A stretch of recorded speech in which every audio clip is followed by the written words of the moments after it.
Good morning, magandang umaga po sa lahat. Welcome again to my channel at welcome sa ating Bible reading na naman ngayong umagang ito.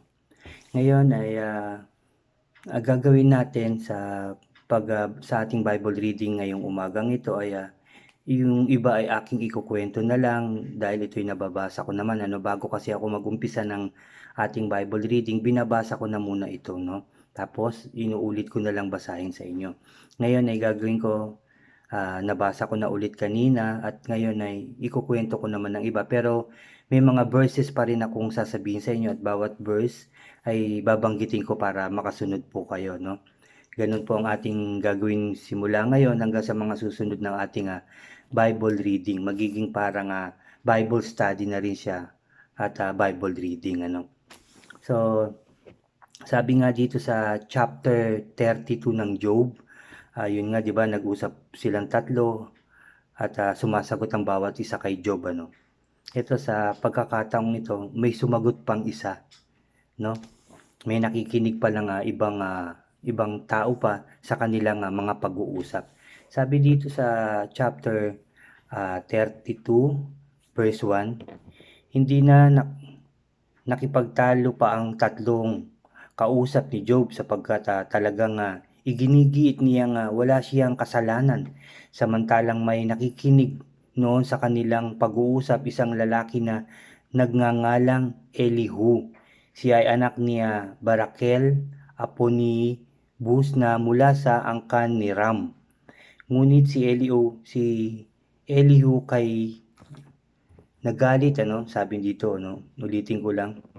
Ah, Nagalit si Elihu kay Job sapagkat nagmamatuwid si Job sa kanyang sarili at sinisisi pa niya ang Diyos. Nagalit din siya at sa tatlong kaibigan ni Job sapagkat hindi nila masagot ang mga sinasabi nito at parang lumalabas na ang Diyos ang may kasalanan. Pinakabata si Elihu sa mga naroroon kaya hinintay niyang magsalita muna ang lahat nang wala nang maisagot ang tatlo. Nagalit ito at sinabi, no? Nagsalita yung bata, no? May nakikinig pala sa kanilang pag-uusap, ano?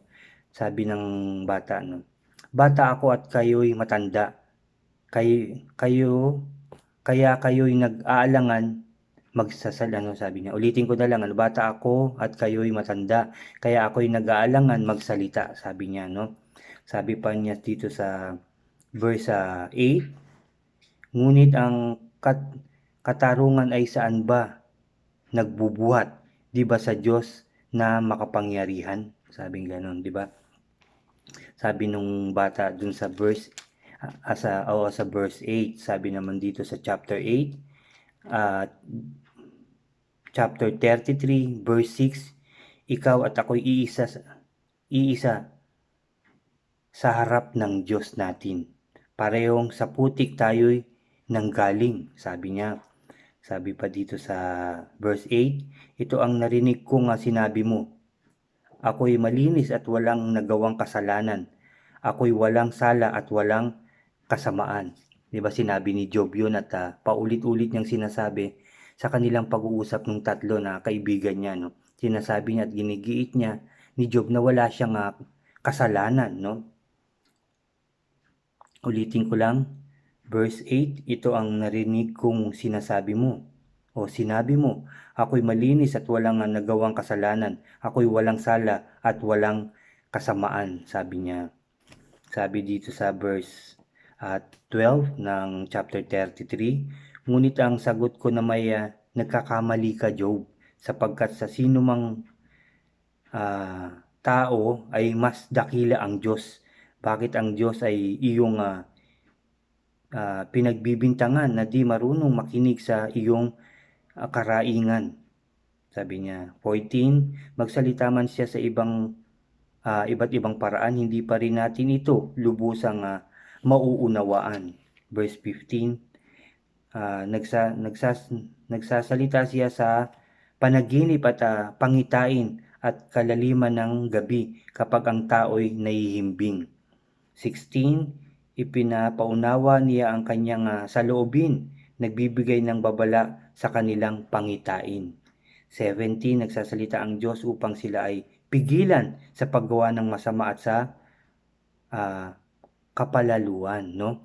Kumbaga, sinasabi ng bata na sa ating panaginip, nagsasalita ang Diyos, ano? Sa ating kahimbingan, no? Binibigyan tayo ng babala sa panaginip natin, no? Totoo yun, binibigyan tayo ng babala ng Diyos. Kuminsan, totoo ba yun? Iniisip natin, ano bang ibig sabihin natin? Ano bang ibig sabihin ng panaginip kong yun, no? Minsan ganun tayo, no? May mga panaginip tayo nga talagang maganda, natutuwa tayo, masaya tayo pagising natin. Minsan naman ay naiiyak tayo na merong hindi maganda tayong napaginipan o isang tao na nakita natin na may hindi magandang nangyari, no? Pagising natin, umiiyak talaga tayo. Kung minsan naman merong babala, no? Ano kayang ibig sabihin nun? Bakit ganun daw, ganyan daw ang panaginip ko, no? Minsan doon talaga nagbibigay ng babala ang ating Diyos. Minsan doon niya tayo kinakausap sa ating pagkakatulog. Minsan sa ating panaginip, ano? Ganyan magsalita ang Diyos sa atin ngayon, ano? Sabi pa dito sa verse 19, pinadadalhan niya ang tao ng iba't ibang sakit. Pakinggan nyo to, verse 19, pinadadalhan niya ang tao ng iba't ibang sakit upang sa pamamagitan ng kirot ang tao'y maituwid, no? Pakinggan niyo yun, no? Chapter 19 po yun ng verse 19 ng chapter 33, no, ng Job.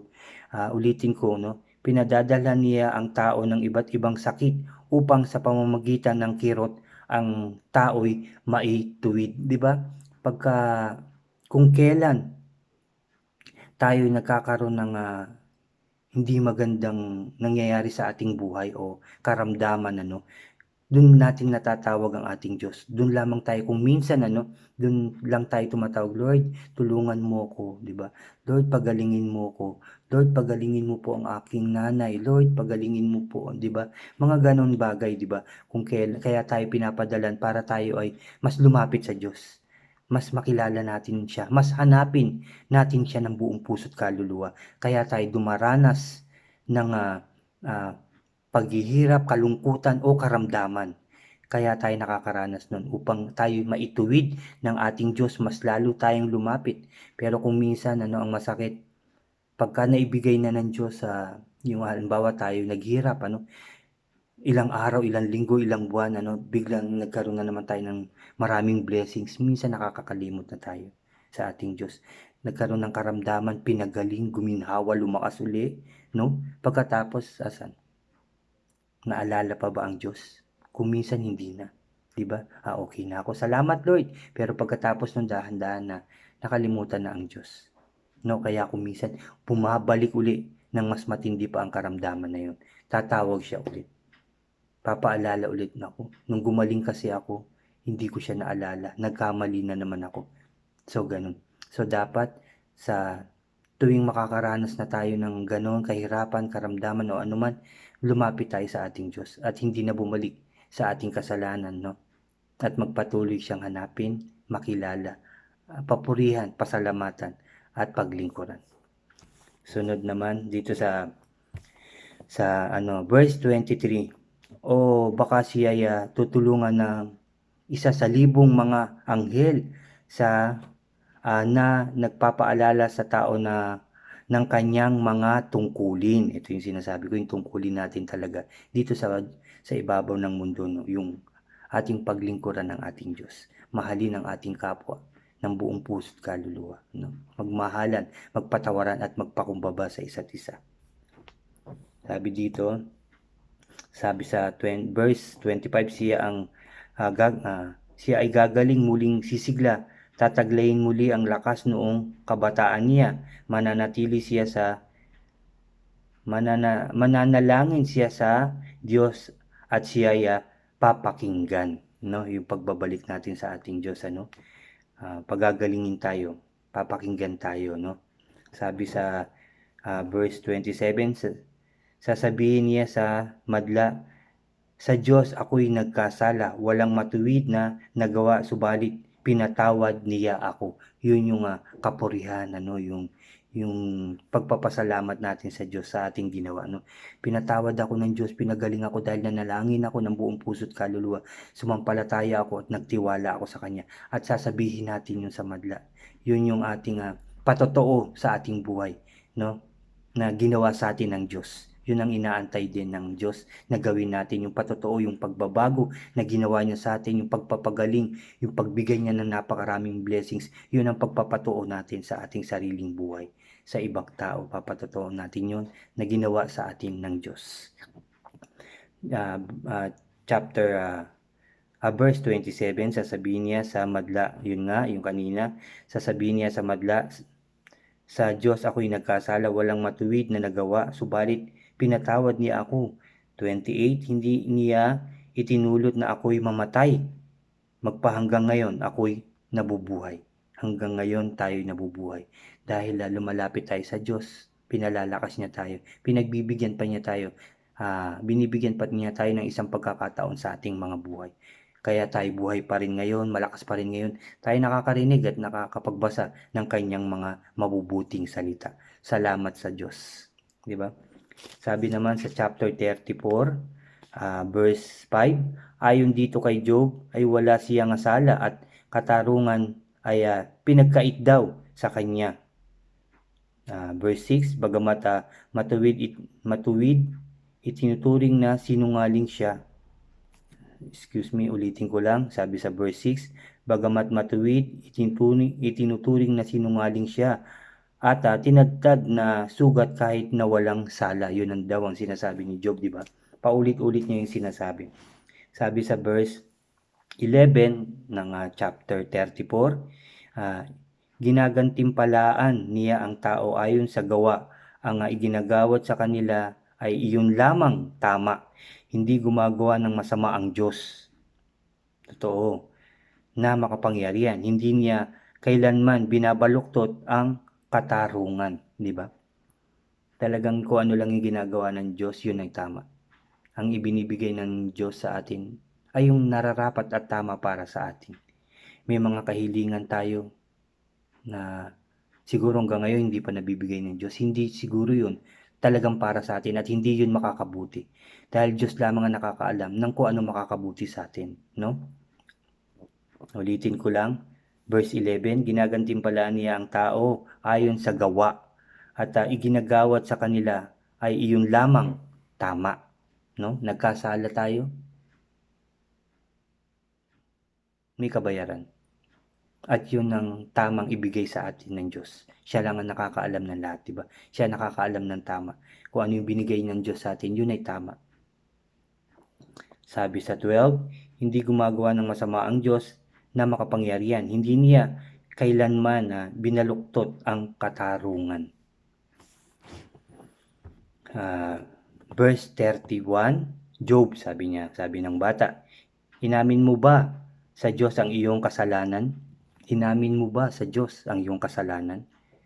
Nangako ka na bang ititigil o titigilan? Ulitin ko lang dito sa sa chapter 34, verse 31, Yun nga yung pagsasalita ng bata, Sabi niya, Job, inamin mo na ba sa Diyos ang iyong kasalanan? Nangako ka na bang titigil sa kasamaan? Sabi niya. 32, hiniling mo na bang sa iyo'y ipaunawa ang lahat ng iyong masasamang gawa? Nangako ka na bang titigil na nga sa gawang di tama? Sabi ng bata. Tinatanong siya. Sapagkat sa Diyos, ikaw ay lumalaban. Ibibigay kaya niya ang iyong kailangan, sabi niya. Ikaw ang magsabi ng iyong kapasyahan. Sabihin mong lahat ang iyong nalalaman, sabi ng bata sa kanya. Sabi pa dito sa verse 31, isipin ninyong mabuti ang mga sinasabi niya. Ang mga sagot niya ay sagot ng taong masama, sabi niya. O taong masasama. Ulitin ko lang verse 36, isipin ninyong mabuti ang mga sinasabi niya. Ang mga sagot niya ay sagot na sagot ng taong masasama. Dinaragdagan pa niya ang paghihimagsik ang kanyang mga kasalanan. Dinadagdagan pa raw ng paghihimagsik ang kanyang mga kasalanan.